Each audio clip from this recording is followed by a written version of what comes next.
Vivemos em um mundo onde a onda de terror e desastres tentam roubar a nossa paz, onde o mal sempre está tentando prevalecer.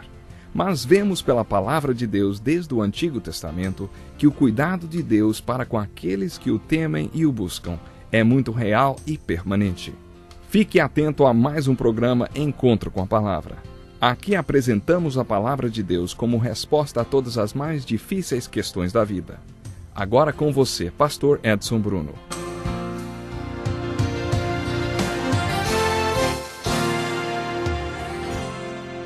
Olá, muito bem-vindo a mais um Encontro com a Palavra. Bem-vindo à continuação do estudo do Sermão do Monte. No programa de hoje vamos concluir o assunto que iniciamos no último estudo, ser igual a Cristo. A definição mais marcante do amor ágape, o amor ensinado na Bíblia, é que o amor de Deus é incondicional. Deus ama incondicionalmente. Ele faz a chuva cair e o sol brilhar sobre todos, independentemente do que fazem. Ele nos amou e morreu na cruz por nós, não por causa da nossa performance, mas porque Ele nos amou. Esse é o significado das palavras graça e misericórdia. Graça é o atributo de Deus que nos dá todo tipo de coisas boas que não merecemos. Misericórdia é o atributo de Deus que impede que recebamos aquilo de ruim que merecemos. Graça e misericórdia, estas duas palavras nos revelam Deus. Elas mostram que Deus é amor e que Deus ama incondicionalmente. Jesus ensinou a ética máxima. Ame o seu inimigo. Ame quando o perseguirem, amaldiçoarem, odiarem, e quando levantarem todo tipo de calúnia contra você por causa do meu nome. Ame. E esta deve ser a resposta. Assim você mostrará ao mundo como Deus é. Isso é ser igual a Deus. E é assim que funciona. Para que você ame incondicionalmente e ao seu inimigo e às pessoas que o agridem, você precisa ser como nosso Pai do céu é. Lá atrás, Jeremias foi levantado como nenhum outro profeta para profetizar sobre o cativeiro babilônico. Durante anos, Jeremias pregou o arrependimento e o avivamento na cidade de Jerusalém. Ele tentou desafiar o povo de Deus para o arrependimento e para um avivamento. Se vocês não tiverem um despertamento espiritual, um avivamento espiritual, Deus castigará vocês. Se vocês não se voltarem para Deus, Ele vai trazer um castigo sobre vocês. Os babilônios virão e sitiarão a cidade. Muitos de vocês serão massacrados e os que sobrarem serão levados acorrentados para a Babilônia. O objetivo principal da pregação de Jeremias era pregar o arrependimento, que não aconteceu. Depois, quando ficou óbvio que eles não se arrependeriam, Jeremias, então ele mudou a sua mensagem. Ele passou a anunciar o castigo. Um dia o povo avistou os babilônios se aproximando lá no horizonte. Durante 2 anos eles sitiaram a cidade de Jerusalém e durante todo esse tempo Jeremias continuou a pregar esta mensagem que Deus havia colocado no seu coração. Depois que o povo foi massacrado e os que sobreviveram foram arrastados em correntes numa marcha mortal para a Babilônia, os babilônios deram permissão para Jeremias continuar em Jerusalém. Nesta ocasião, Jeremias se refugiou numa caverna, a caverna de Jeremias, onde ele lamentou. A profecia de Jeremias é difícil de ser estudada, porque é o choro do profeta chorão. Ele não parou de chorar e lamentar. Nos seus escritos proféticos, Jeremias derramou seu coração em lágrimas. O livro de Lamentações, na verdade, é um pós-escrito do livro de Jeremias. E o que são as Lamentações? São o choro de Jeremias. Choro e mais choro. Ele chorou porque o povo tinha sido massacrado. Ele chorou e lamentou porque as jovens tinham sido estupradas. Ele chorou e lamentou porque o povo tinha sido acorrentado e arrastado numa marcha de morte para a Babilônia. E ele viu tudo. Por isso ele chorou e lamentou até o capítulo 3 de Lamentações. Aí Deus lhe fez uma grande revelação. E por causa dessa revelação, Jeremias afirmou sua esperança. Que revelação foi essa que Deus lhe deu, hein? Foi simplesmente esta: o Senhor nunca deixa de nos amar. Ele sabia que Deus nunca deixa de nos amar, porque Deus ama incondicionalmente. O amor de Deus é incondicional. Hoje, baseados na inspiração de Jeremias, cantamos um hino bem conhecido, lembram? Tu és fiel, Senhor, Tu és fiel, Senhor. Dia após dia, bênçãos sem fim. Tua mercê me sustenta e me guarda. Tu és fiel, Senhor, fiel a mim. Esse hino foi escrito e inspirado no capítulo 3 de Lamentações. Isso não é o Novo Testamento, é o Velho Testamento. Muitos profetas como Oséias, Jeremias e outros compreenderam que Deus é um Deus de amor e que esse amor é incondicional.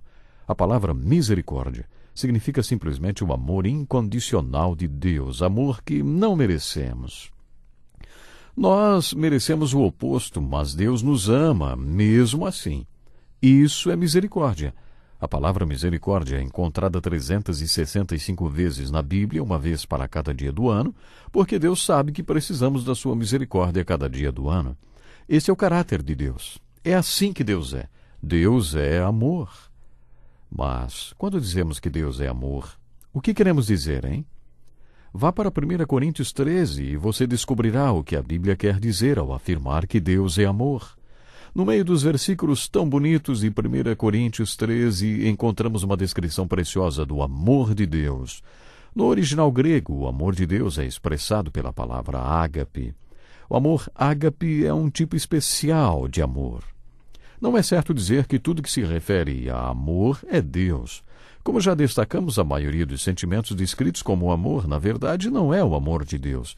Geralmente, o sentimento descrito como amor é um sentimento condicional, baseado na performance da pessoa amada. Não é assim que Deus ama. Encontramos a descrição do amor no meio dos versículos de 1 Coríntios 13. Henry Drummond, um grande pregador que viveu há mais ou menos 100 anos, ele afirmou que nos versículos de 1 Coríntios 13 encontramos o conceito de amor passado pelo prisma da mente inspirada do apóstolo Paulo pelo Espírito Santo, e este conceito se abre em um conjunto de virtudes. Creio que esta seja uma maneira muito bonita de descrever os versículos 4 a 7 de 1 Coríntios 13. Não podemos definir o amor. É difícil até mesmo descrevê-lo. Paulo apresenta um conjunto de virtudes, 15 ao todo, e afirma que se você tiver amor, estas virtudes fluirão de sua vida. Leia os versículos 4 a 7 de 1 Coríntios 13. Procure por estas 15 virtudes até ter certeza de que você compreendeu o que elas significam. Você acabará descobrindo um conjunto de virtudes que nos mostra o que é amor, a qualidade de amor que Deus é. Podemos dizer que estes versículos nos dão a descrição do caráter de Deus. Analisando essas virtudes, vemos como o amor de Deus é. Esse amor é incondicional e também é indestrutível. Isso é muito inspirador porque quando amamos alguém, não por causa de o que aquela pessoa fez, enfim, nós a inspiramos para que ela seja tudo o que Deus quer que ela seja. Nesse sentido, Paulo está nos dizendo que essa qualidade do amor é indestrutível. No capítulo 13 de 1 Coríntios, ao passar pelo prisma da mente inspirada pelo Espírito Santo, de Paulo e conceito do amor que se revela num conjunto de virtudes, chegamos no mesmo ponto do último parágrafo de Mateus, capítulo 5. Por isso, toda a motivação para amarmos dessa maneira está no versículo 45. Para que vocês venham a ser filhos de seu Pai que está nos céus. Por isso, Jesus está recomendando que sejamos como nosso Pai é, e nos desafia com esta missão de sermos como Deus, o que é outra maneira de dizer que Ele está nos desafiando a assumirmos a missão de sermos sal da terra e luz do mundo, uma cidade construída sobre um monte que não pode ser escondida, uma candeia que a todos ilumina, uma solução e uma resposta. Jesus está nos desafiando a sermos iguais a Deus, a sermos o amor que Deus é, o amor incondicional. Lá em casa temos um quadro bem grande na cozinha. A primeira coisa que alguém de casa acaba enxergando quando chega e entra pela cozinha é um quadro no qual se lê assim: Deus ama você de qualquer jeito. Nós temos 5 filhos e durante os anos de adolescência, alguns deles passaram por lutas de fé e tiveram que provar que essa fé era verdadeira. Hoje todos eles são crentes em Jesus, graças a Deus, mas eles tiveram suas lutas. Às vezes, alguns deles chegavam em casa mais tarde do que deveriam, e só Deus sabia por onde tinham andado. Mas quando chegavam em casa, esse grande quadro, esse aviso na entrada, os fazia lembrar que não importava que horas eram, não importava onde eles tinham ido. Nós queríamos que soubessem que Deus ama você de qualquer jeito. E ali estava aquele quadro, e está ainda hoje. Depois de passar pela cozinha, no corredor que leva aos quartos, existe um outro quadro emoldurado de cetim branco com as seguintes palavras bordadas em vermelho: Eu amo você de qualquer jeito. Sabe, eu queria que meus filhos dessem de cara com estas duas verdades. Primeiro, Deus ama vocês de qualquer jeito. E depois, eu amo vocês de qualquer jeito. Uma coisa são os pais demonstrarem esta verdade para seus filhos, outra coisa bem diferente é demonstrar esse amor por um inimigo. Mas é isso que Deus faz, sabe? Deus nos ama de qualquer jeito, independentemente do que somos ou do que não somos. Deus demonstrou o seu amor para o mundo, não porque o mundo fosse bom, não por causa de alguma coisa boa que o mundo tivesse feito. No capítulo 5 de Romanos nós lemos: Se quando éramos inimigos de Deus, fomos reconciliados com Ele mediante a morte de seu Filho, quanto mais agora, tendo sido reconciliados, seremos salvos por sua vida. No capítulo 5 de Mateus, Jesus está dizendo que devemos ser como Deus é. Se Deus ama a todos de qualquer jeito, independentemente do que são ou fazem, você pode fazer isso também. Mas precisamos da graça de Deus para isso. E nós temos esta graça. Por isso Jesus pode nos perguntar: escuta, o que é que você está fazendo de diferente dos outros, hein? Será que existe alguma coisa especial em você?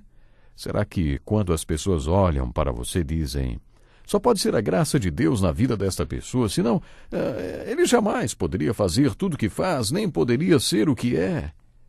Você sabe como a graça e a misericórdia de Deus em nossas vidas podemos viver uma vida realmente fiel a Deus, uma vida de amor para com todas as pessoas que estão à nossa volta, e podemos sentir e viver também o amor incondicional, o mesmo amor que Deus sente por cada um de nós.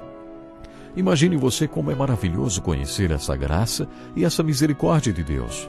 Como é bom saber que Deus nos ama incondicionalmente.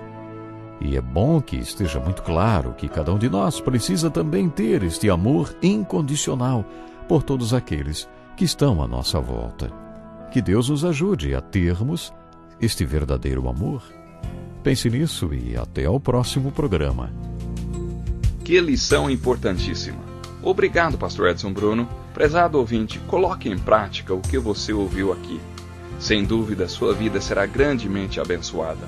Este é um estudo escrito pelo Dr. Dick Woodward, na voz do Pastor Edson Bruno. Escreva-nos e solicite o material. Nosso endereço é Encontro com a Palavra, Caixa Postal 2011, CEP 89201-970, Joinville, Santa Catarina. Até o nosso próximo encontro com a Palavra.